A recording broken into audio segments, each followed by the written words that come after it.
Good evening.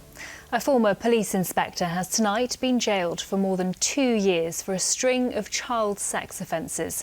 Thomas Kettleborough used the social media app Snapchat to contact victims and was caught when he drove to meet someone he thought was a child but turned out to be undercover officers. We're the ones that are losing our friends. We're the ones that are at fear every day because there's nothing, we don't feel safe. Serena was just 17 years old when she started losing friends to knife crime in Bristol. She now lives in fear of who will be next. I'm paranoid all the time, not about my own well-being, but about all the people that are around me. Like a lot of people in my family are boys. What's really striking looking at these trees in this orchard is not only obviously the leaves that it's decimated from the trees, but when you look a bit closer near to the trunk of the tree, you can see all the larvae and even a moth that seems to be hatching there. But it's not just the impact that it's having this year that's a real concern, it's also the effect that it will have on the orchard next year and for years to come. Our reporter Louisa Britton is outside Scotland Yard for us this evening. Louisa, what more do we know?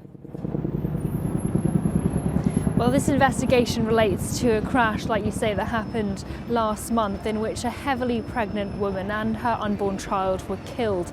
He kept repeating, the only way you get off here is in a black sack in a bin. The shocking words spoken to Christina after she was locked in a room and repeatedly beaten by her boyfriend. He also threatened to rape me. That's when I managed to run away. I was really lucky. Louisa Britton is live there. Louisa, a complex police operation. Indeed, it's an investigation that extends far beyond the school gates because it was here in Stoke Orchard, a small village, that the teenage suspect was arrested earlier today after it's believed he fled the school. Now, it's a peaceful scene at the moment, but that would have been entirely different earlier today. Police say they deployed not only armed officers but plainclothes officers and the police helicopter to search for the suspect. Louisa, this is a huge global event, but it also has a lasting legacy for the local community too, doesn't it?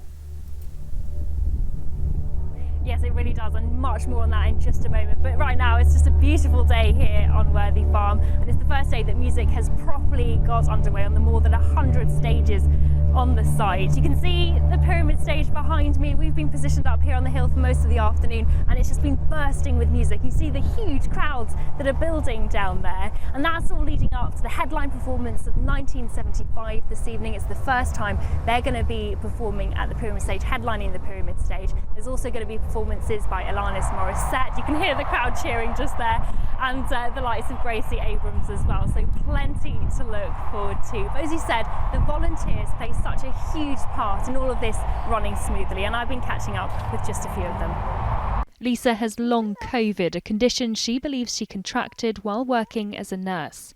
And as a result, she's had to take early retirement from a job she dedicated 25 years of her life to. It's like everyone clapped for us, but where are they now? What are the government doing now? Do you feel betrayed by the government? Completely betrayed. In just 2 days' time, Helen McCann will be taking on her third marathon. As a visually impaired runner, she'll be tackling the course with a guide. And as the start line beckons ever closer, I've joined her for her last run before London. Not long to go until Sunday. How are you feeling about it all?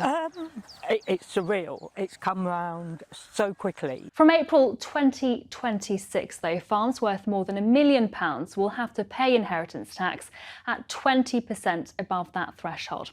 Let's look at an example. Well, just shy of £4.5 million is how much has been allocated to preserve this absolutely beautiful and unique medieval street. But obviously, a lot of these buildings are incredibly old, so inevitably they've fallen into quite a lot of disrepair. And talk a little bit more about this funding, which is all important, is Toby Wright, Reverend Toby Wright. Thank you very much for talking to us. This is fantastic news, isn't it, this funding? Absolutely wonderful.